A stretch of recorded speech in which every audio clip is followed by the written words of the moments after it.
नमस्कार दोस्तों।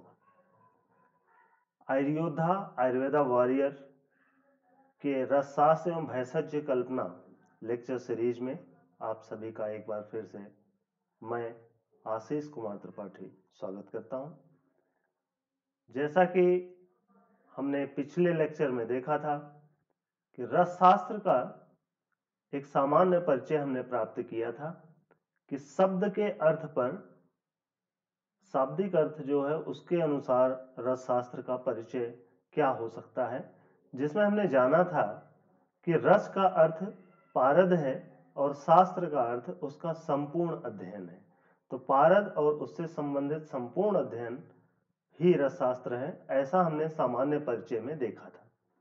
लेकिन आज उसी श्रृंखला में आज का जो विषय है लेक्चर का वो है रसशास्त्र का विशिष्ट परिचय।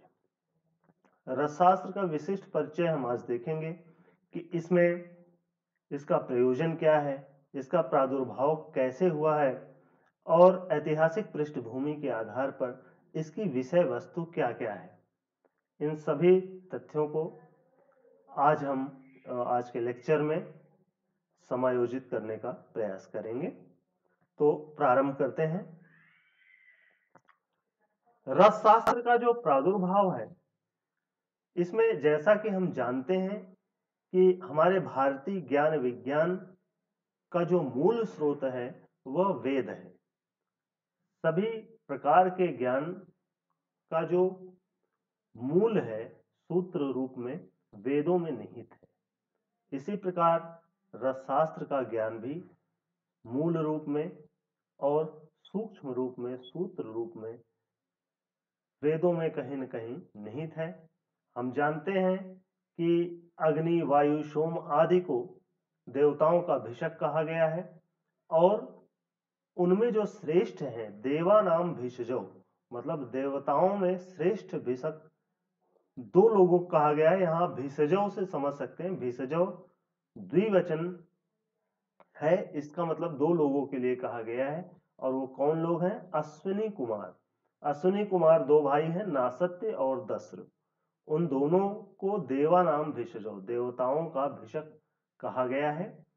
और यजुर्वेद में ही प्रथमो देव्यो भिषक, देवताओं का प्रथम भिषक किसे कहा गया है? रुद्र को कहा गया है, शिव का जो एक रूप है।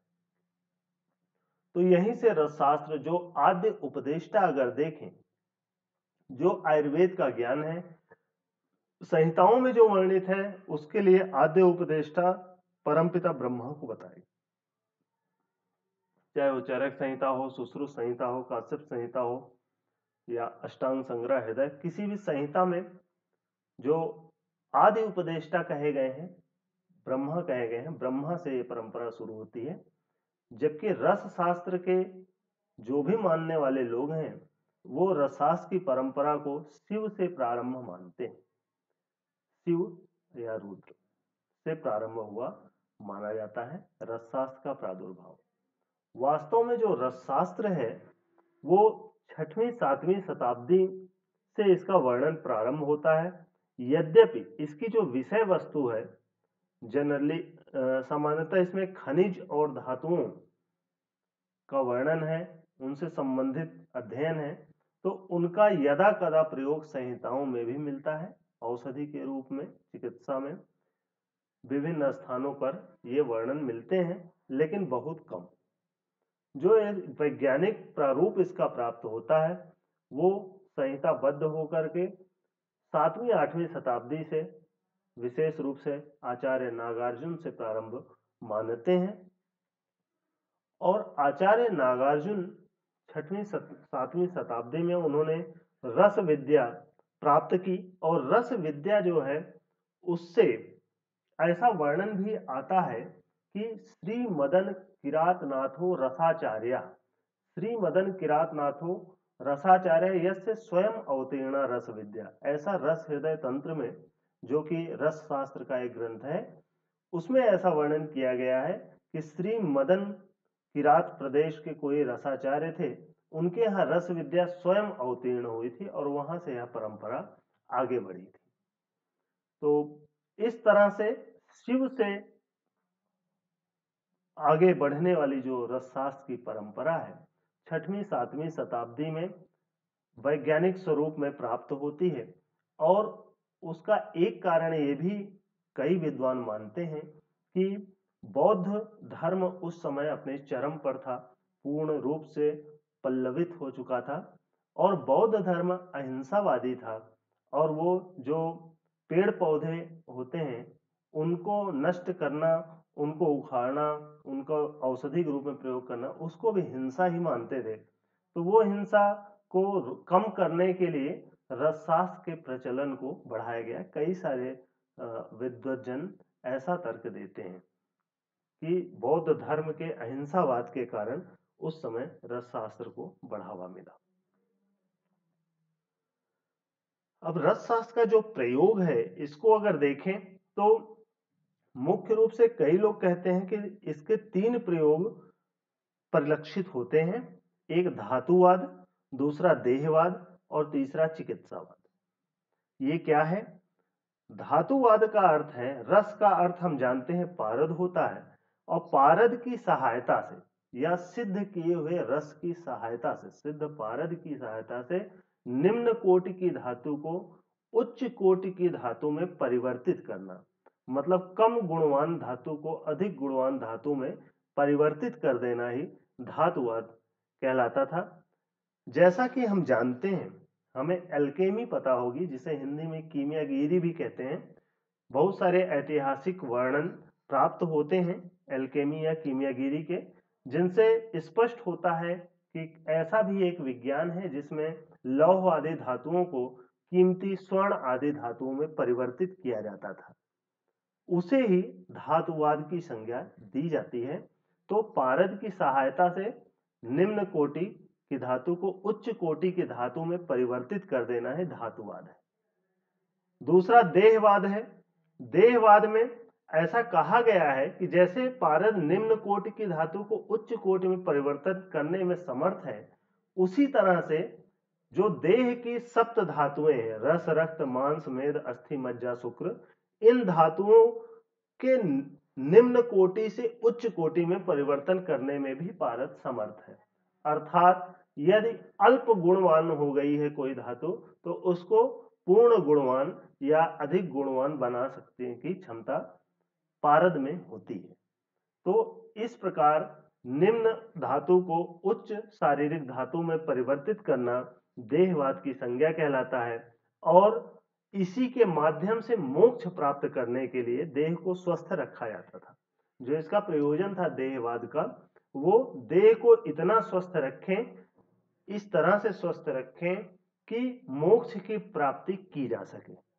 तो मोक्ष के उद्देश्य से जो था वो देहवाद था। आचार्य ने रसायनों में शिव पार्वती संवाद के रूप में रसायनों नाम की एक पुस्तक है, उसमें शिव पार्वती के संवाद के रूप में वर्णन किया गया है रस शास्त्र से संबंधित ज्ञान का। उसमें कहा गया है कि यथा लोहे तथा देहे कर्तव्य सूतक सदा। यथा लोहे, जिस प्रकार लोहे पर, सूतक मतलब होता है पारद, पारद जिस प्रकार लोहे पर काम करता है, तथा देहे, उसी प्रकार इस देह पर, शरीर पर कार्य करता है। अर्थात जिस तरह से लोह का मतलब यहाँ धातु है, और जिस तरह निम्न धातु को उच्च धातु में परिवर्तित करने की क्षमता रखता है, उसी तरह से जो पारद है वह शरीर की भी निम्न कोटि की धातु को उच्च कोटि की धातु में परिवर्तन करने की क्षमता रखता है। और समानम कुरुते देवी प्रत्यम देह लोहयो, इस प्रकार भगवान शिव रसायनों में देवी पार्वती से कह रहे हैं कि समानम कुरुते देवी, इस प्रकार दोनों में ही यह समान रूप से कार्य करता है, चाहे देह हो चाहे लोह हो, मतलब शरीर हो या धातु हो, दोनों पर यह समान रूप से कार्य करता है।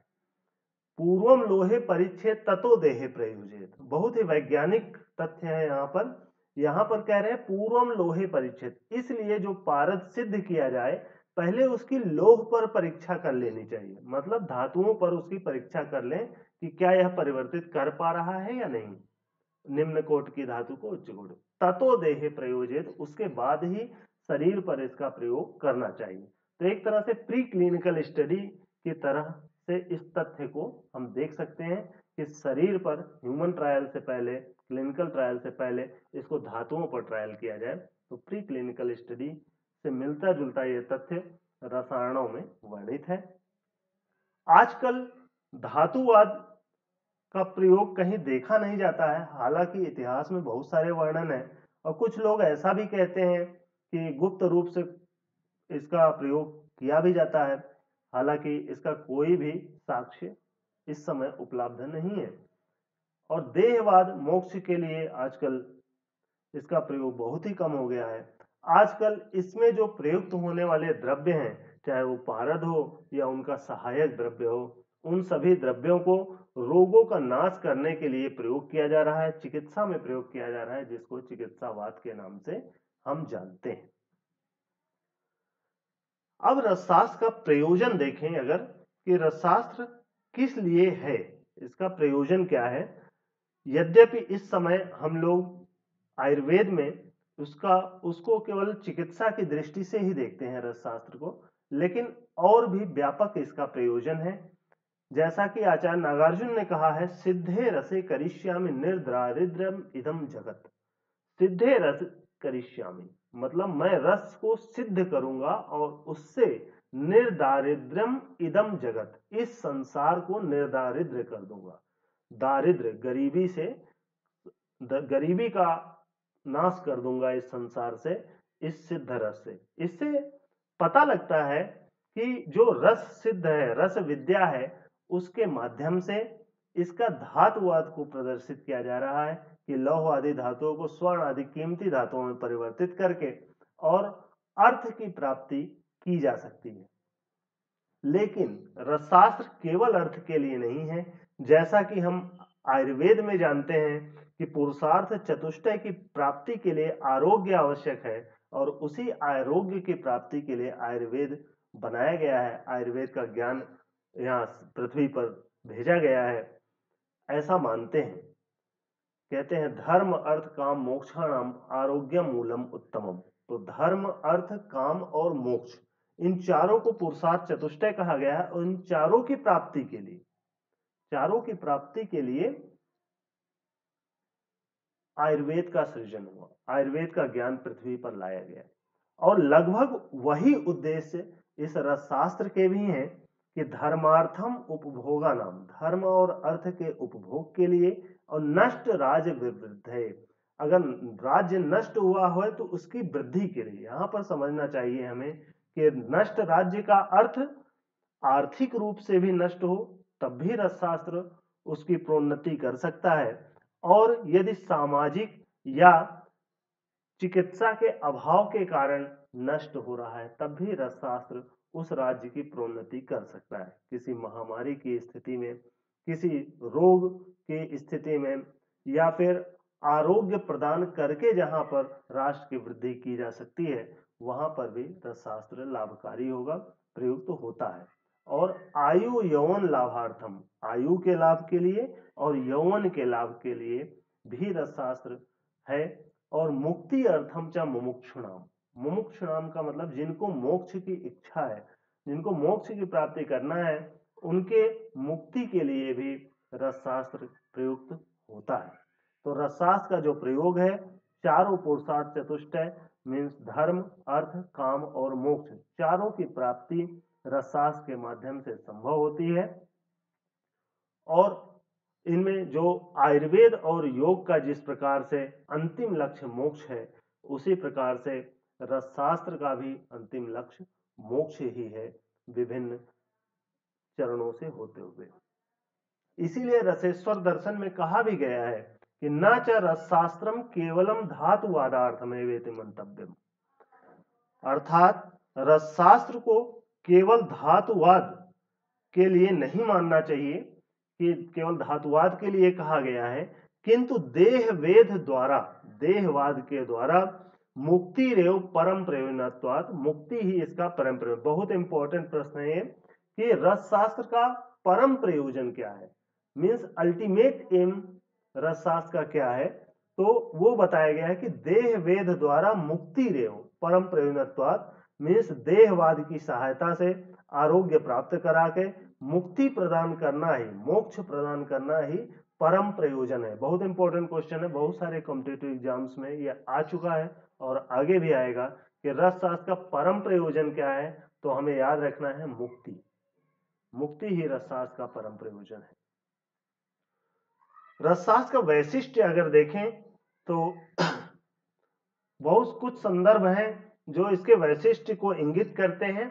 उनमें से 2-3 उदाहरण आपके सामने हैं।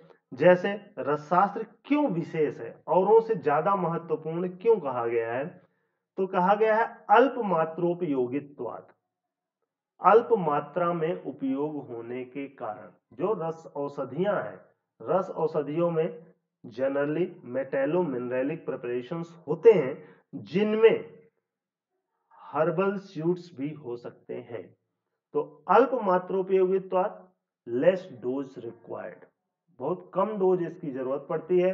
अरुचे अप्रसंगता, टेस्टलेसनेस होता है, औषधि का बहुत महत्वपूर्ण गुण है टेस्टलेसनेस होना, उसमें स्वाद का ना होना, क्योंकि स्वाद अगर तिक्त, अधिकतर जो औषधियां होते हैं तिक्त कटु स्वाद वाली होती हैं, जिनसे उसके ग्रहण में उसकी जो पैलेटेबिलिटी होती है, ग्राह्यता कम होती है।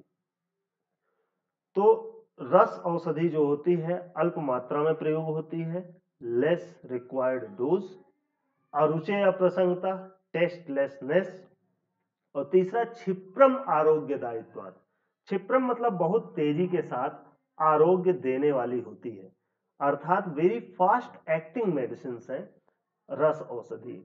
लोग आरोप लगाते हैं आयुर्वेद पे कि आयुर्वेद का क्विक एक्शन नहीं मिलता है, लेकिन अगर रस औषधि का विधि पूर्वक प्रयोग किया जाए तो ऐसा कहा गया है रसेंद्र सार संग्रह नामक ग्रंथ में कि क्षिप्रम आरोग्यदायित्वात्, जो रस औषधियां हैं वो फास्ट एक्टिंग होती हैं, और औषधेभ्यो अधिको रस, औषधियों में इनकी संख्या भी ज्यादा है, मेटल्स एंड मिनरल की जो संख्या है ज्यादा है, इनके डोजेस फॉर्म्स भी हर्बल मेडिसिन के कंपैरिजन में ज्यादा होते हैं। इन कारणों से रस औषधियां ज्यादा विशेष हो जाती हैं, ज्यादा इंपॉर्टेंट हो जाती हैं। इसीलिए शायद रस पद्धति में रस वैद्य, जो रस औषधियों का प्रयोग करते हैं जो वैद्य, उन वैद्य को रस वैद्य कहा गया और रस वैद्यों को उत्तम बताया गया है। उत्तमो रस वैद्यस्तु, रस वैद्य जो हैं उत्तम होते हैं, मध्यमो मूलकादिभी, और जो हर्बल मेडिसिन का प्रयोग करते हैं, मूलकादिभी का मतलब हर्बल मेडिसिन है, वो मध्यम प्रकृति के वैद्य हैं। और अधमा शस्त्र दाहाभ्याम, सबसे अधम कहा गया है जो दाह, अग्नि कर्म या शस्त्र कर्म आदि करते हैं, जो शल्य चिकित्सक होते हैं संभवतः उनके लिए इत्थम वैद्यम त्रिधाम होता है। इस प्रकार 3 प्रकार के वैद्य रस पद्धति नामक ग्रंथ में कहे गए हैं। एक रस वैद्य जो उत्तम होता है, बेस्ट होता है, मूलिकादि जो मध्यम है, और शस्त्र दाहाभ्याम जो शस्त्र कर्म या अग्निदाह वगैरह करते हैं, उनको अधम कहा गया है। संभवतः यह इसलिए कहा गया होगा क्योंकि यह बौद्ध काल में अहिंसा के हिसाब से कहा गया है। सबसे कम हिंसा रस वैद्य करेगा रस औषधियों के प्रयोग से, और उससे थोड़ी अधिक हिंसा मूलकादिवी हर्बल मेडिसिन का प्रयोग करने वाला वैद्य करेगा, और सबसे ज्यादा हिंसात्मक जो कार्य होता है चिकित्सा का वो शस्त्र कर्म और अग्निदाह में होता है। संभवतः इसीलिए इनको क्रमशः उत्तम, मध्यम और अधम कहा गया होगा। इसके अलावा रस जल निधिकार ने भी कहा है, और इसी को भैषज रत्नावली ने भी लिखा है कि न रोगाणाम न दुष्याणाम न पुंसाम च परीक्षणम, न रोग की परीक्षा की आवश्यकता है, न दूष्य की परीक्षा की आवश्यकता है, और न ही उस पुरुष की अर्थात रोगी की परीक्षा की आवश्यकता है। न देशस्य न कालस्य, न देश की परीक्षा की आवश्यकता है, न काल की परीक्षा। कार्यम रस चिकित्सके, रस की चिकित्सा करने में, रस चिकित्सा करने में इन सभी के परीक्षण की आवश्यकता नहीं है। इसका यह अर्थ बिल्कुल नहीं लगाना चाहिए कि बिना किसी परीक्षण के ही रस औषधि का प्रयोग किया जा सकता है, ऐसा बिल्कुल नहीं है। आचार्य ने संभवतः इसको इसलिए कहा होगा कि रस औषधियों का आपातकाल में प्रयोग किया जा सकता है, इमरजेंसी के टाइम में, जब हमारे पास इतना समय ना हो कि रोग, दोष, दूष्य, रोगी, देश, काल आदि की परीक्षा की जा सके, या अनकॉन्शियस पेशेंट हो, या इतना कम समय हो, या ऐसी आपातकालीन स्थिति हो, ऐसी स्थिति में भी बिना इन सब की परीक्षा किए रस औषधियां दी जा सकती हैं। तो एज ए इमरजेंसी मेडिसिन रस औषधियों का प्रयोग, रस शास्त्र का प्रयोग किया जा सकता है। लेकिन इस श्लोक का यह अर्थ बिल्कुल नहीं है कि रस औषधि आप बिना इन सब परीक्षाओं के कर ले, प्रयुक्त कर ले। ये सब परीक्षा करके ही देना है, लेकिन इमरजेंसी कंडीशंस में आप बिना परीक्षा के भी रस औषधि का प्रयोग कर सकते हैं। रस शास्त्र का प्रतिपाद्य विषय अगर देखें तो रस रत्न समुच्चय एक ग्रंथ है रस वाग्भट द्वारा विरचित, उसमें उन्होंने कहा है रस उपरस लोहानी यंत्रादि करणानि च। रस उपरस लौह आदि और यंत्र आदि इनके कर्मों में प्रयुक्त यंत्र जो होते हैं, उपकरण होते हैं, इन सब, ये सब रस शास्त्र के प्रतिपाद्य विषय हैं। इसके अतिरिक्त इनका शुद्ध्यर्थम अपि लोहा नाम, धातुओं का, यहाँ लोहा नाम में रस उपरस लोह तीनों आ जाएंगे। इन तीनों के शोधन के लिए तंत्राधिकरणानि जो भी व्यवस्था की जाएगी वो सब रस शास्त्र का प्रतिपाद्य विषय है। शुद्धि सत्वम द्रुति भस्म करणम च प्रवक्षते, मीन्स इनका शोधन, सत्वपातन, द्रुतीकरण, भस्मीकरण, इन सब को रसशास्त्र का प्रतिपाद्य विषय जाना जा सकता है। जो लोग अभी रसशास्त्र का प्रारंभ कर रहे हैं पढ़ने में, उनको संभवतः यह सब शब्दावली नहीं समझ में आ रही हो, आगे के लेक्चर्स में ये क्लियर होगी। तो लेकिन रसशास्त्र के ये प्रतिपाद्य विषय हैं, इनमें जैसे कोई भी औषधि है उसको जब बनाना चाहते हैं हम, तो रसशाला की आवश्यकता होती है, जहां ये सब रस कर्म होते हैं उसको रसशाला कहते हैं, जिसको कई लोग फार्मेसी से कोरिलेट करते हैं आज के टाइम में। तो रसशाला का जो वर्णन है ये भी स्वयं ही इसके रसशास्त्र के प्रतिपाद्य विषय में आता है। जो परिभाषा है, परिभाषा किसी भी साइंस का जो ग्लॉसरी होता है, जो टर्मिनोलॉजी होता है, उसको परिभाषा कहते हैं। तो रसशास्त्र की परिभाषा में, जिसमें इन सभी शब्दों के अर्थ स्पष्ट बताए जाते हैं कि शोधन क्या है, मारण क्या है, सत्वपातन क्या है, द्रुतीकरण क्या है, रस उपरस आदि, तो ये जो टर्मिनोलॉजी है वो भी रसशास्त्र के सब्जेक्ट मैटर में है। और इसमें इन जो रसकर्म रस द्रव्यों का होता है, उसमें जो यंत्र और उपकरण आदि प्रयुक्त होते हैं वो भी रसशास्त्र के प्रतिपाद्य विषय में है। और यही सब हमारे जो अंडर ग्रेजुएट रसशास्त्र का कोर्स है उसके सिलेबस में रखा गया है परिचयात्मक दृष्टि से। रस द्रव्य की बात करें कि रसशास्त्र में किन किन द्रव्यों का प्रयोग करते हैं। जनरली रसशास्त्र जो है आज के समय में जो रसशास्त्र पढ़ाया जाता है उसमें एल्केमी का जो पोर्शन है, एल्केमी अर्थात धातुवाद, निम्न स्तर की धातु को उच्च स्तर की धातु में परिवर्तित करना, वो अंडर ग्रेजुएट के सिलेबस में नहीं है। और जो मेटलर्जी वाला पोर्शन है, कुछ मेटलर्जी का पोर्शन मिलेगा, कुछ केमिस्ट्री का पोर्शन मिलेगा, कुछ इलेक्ट्रोकेमिस्ट्री का पोर्शन मिलेगा, कुछ मिनरलोलॉजी का पोर्शन मिलेगा। ये सारे पोर्शंस भी रस शास्त्र में आते हैं, क्योंकि इसमें जनरली जो मेटल्स हैं और मिनरल्स हैं उनकी स्टडी की जाती है। इन सभी को रस द्रव्य कहते हैं। जैसा कि हम जानते हैं कि रस शास्त्र में रस का अर्थ पारद है, तो रस द्रव्य जो होते हैं उनको दो भागों में विभाजित किया जाता है, एक पारद और एक बाकी सब, क्योंकि जो रस शास्त्र है उसका केंद्र बिंदु पारद है। जो अन्य हैं पारद के अतिरिक्त, उनमें जो पारद के रस कर्म में, प्रोसेसिंग में जितनी अहम भूमिका निभाते हैं उनको उतना महत्व दिया गया है। जैसे जो ज्यादा महत्वपूर्ण होगा उनको महारस कह दिया गया, जो कम महत्वपूर्ण उपरस, जो और कम महत्वपूर्ण साधारण रस, या जिनका यूनिवर्सल प्रयोग होता हो, कुछ विद्वान ऐसा कहते हैं। और इसके अलावा रत्न, उपरत्न और लौह, लौह का अर्थ है यहाँ पर रसशास्त्र में धातुओं से है, आयरन से नहीं है। लौह का अर्थ आयरन नहीं है, लौह का अर्थ है मेटल्स। तो मेटल्स हैं, धातु वर्ग है, लौह वर्ग जिसको कहते हैं। और इसके अलावा सुधा वर्ग है, सिक्ता वर्ग है, क्षार वर्ग है, विष वर्ग है और उपविष वर्ग है। तो इतने रस द्रव्यों का पूर्ण अध्ययन रस शास्त्र के प्रतिपाद्य विषय में आता है। इनसे संबंधित जो रसाला है, यंत्र उपकरण है, परिभाषा है, ये सब भी हमारी विषय सामग्री में आएगा।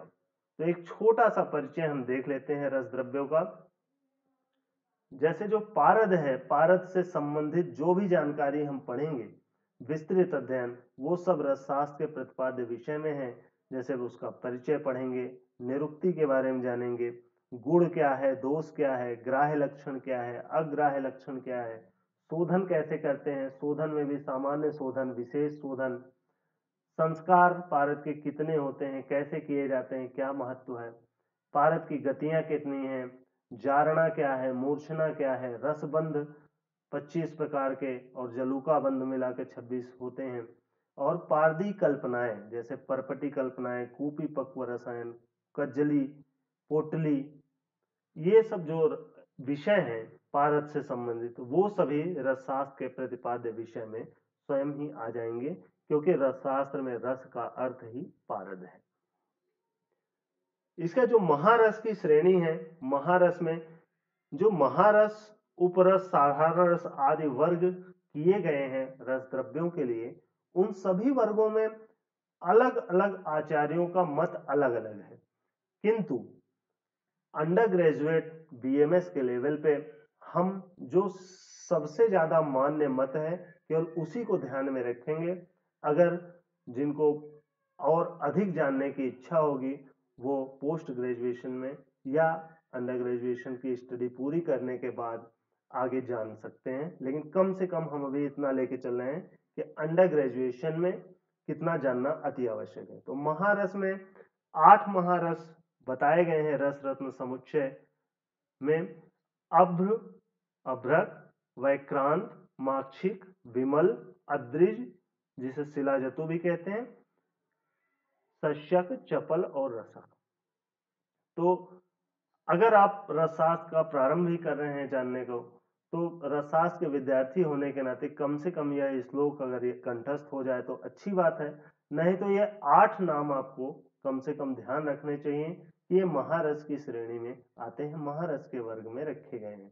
अभ्र, वैक्रांत, माक्षिक, विमल, अद्रिज, शस्यकम, चपलो रसकश्चेति ज्ञात्वा अष्टौ संग्रहेत रसान।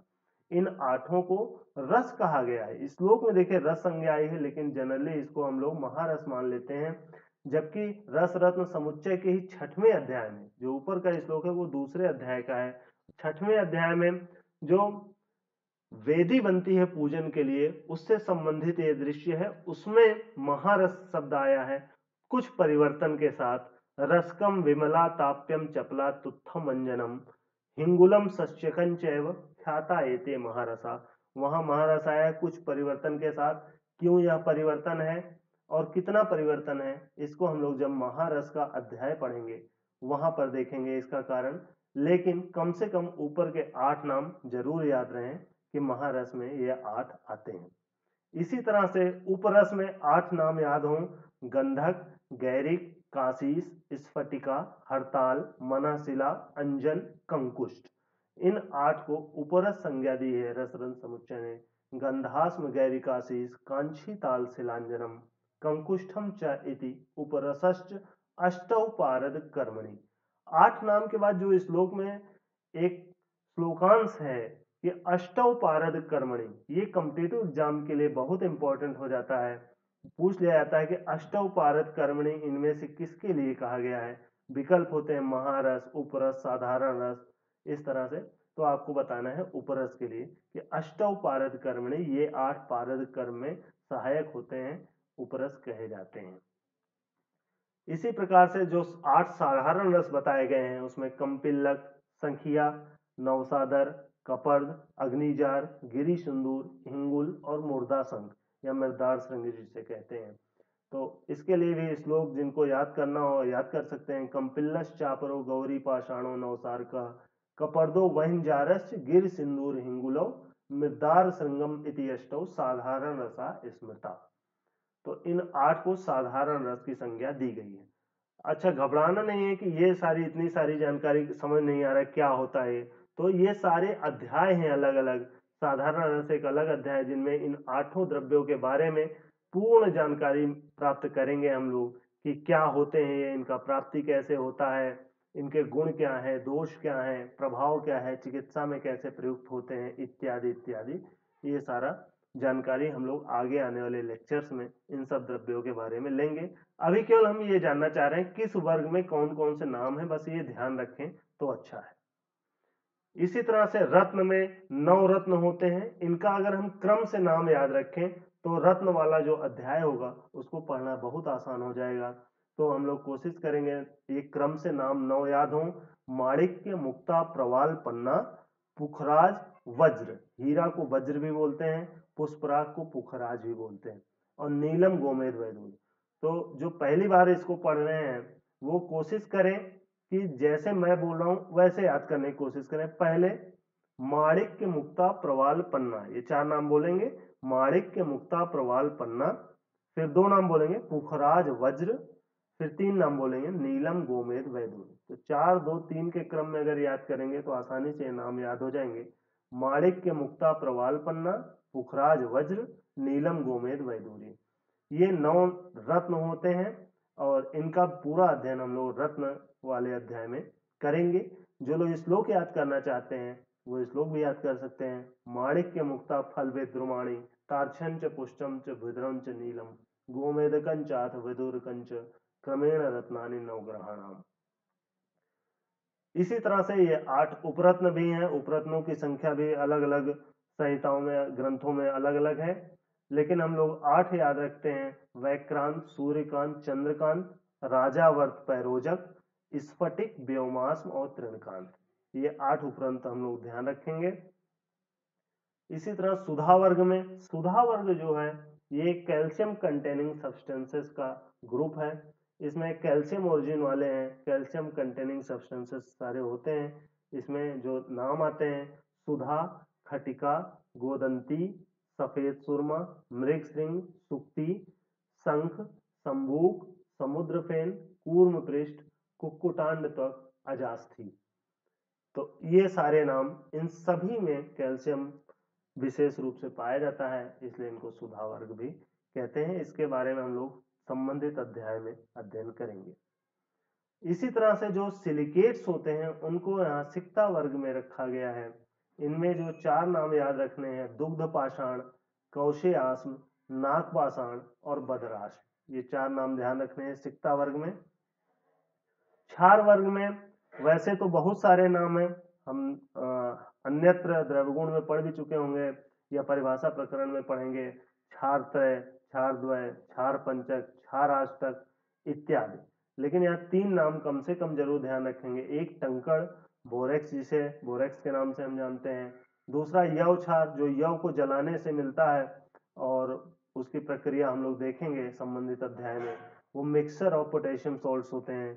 तीसरा सर्जिका क्षार या सज्जी क्षार भी इसको कहते हैं। उष्ट प्रिया, लघु दुरालभा जिसे कहते हैं, उसके पंचांग से प्राप्त किया जाता है और ये भी मिक्सचर ऑफ पोटेशियम सॉल्ट्स होता है। तो कम से कम 3 नाम क्षार वर्ग में अभी ध्यान रखना है।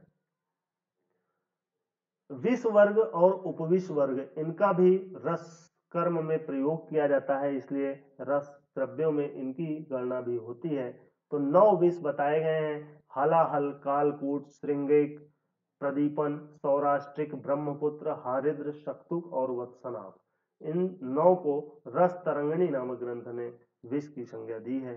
9 विष हैं और उपविष रस तरंगिणी में बताए गए हैं। विष तेंदुक, बीज, ये कुचला भी कहते हैं हम, आइफेन, रेचक, जयपाल भी कहते हैं, धतूर बीज, विजया, भंगा जिसे कहते हैं, गुंजा, रत्ती जिसे कहते हैं, भल्लातक, अर्कक्षीर, स्नुही क्षीर, लांगली, करवीर, कनेर जिसे कहते हैं, इन सब को उपविष की संज्ञा दी गई है। जैसा कि नाम से स्पष्ट है, ये विष से कम प्रभावी, विष की तुलना में कम प्रभावी, कम खतरनाक होंगे, इसलिए उपविष कहा जाता है। तो इनका कैसे प्रयोग करते हैं, क्या क्या प्रक्रियाएं की जाती हैं, इनसे संबंधित अध्यायों में इसको पढ़ेंगे। रसकर्म में इसकी क्या भूमिका है, विशेष रूप से जो पूरा रसशास्त्र का सिलेबस इस समय डिजाइंड है वो चिकित्सावाद से संबंधित बनाया गया है। इसमें देहवाद और धातुवाद की भूमिका केवल ऐतिहासिक है और वर्तमान में केवल चिकित्सावाद के स्वरूप में इसको पठन पाठन किया जा रहा है। तो ये रसशास्त्र का एक सामान्य परिचय था, ये रसशास्त्र की विषय वस्तु थी। तो इस लेक्चर में इतना ही। आप इसी तरह से अपना स्नेह बनाए रखें और आयुर्वेदा वॉरियर को ज़्यादा से ज़्यादा सब्सक्राइब करें। वीडियो देखने पर अगर पसंद आया हो तो लाइक करें, शेयर करें और आपके सब्सक्रिप्शन से हमारा मनोबल बढ़ता जाता है और हम आगे और भी ज़्यादा अच्छी तरह से वीडियो आपके सामने ला सकते हैं। तब तक के लिए धन्यवाद। मिलते हैं अगले सीरीज में। Thank you.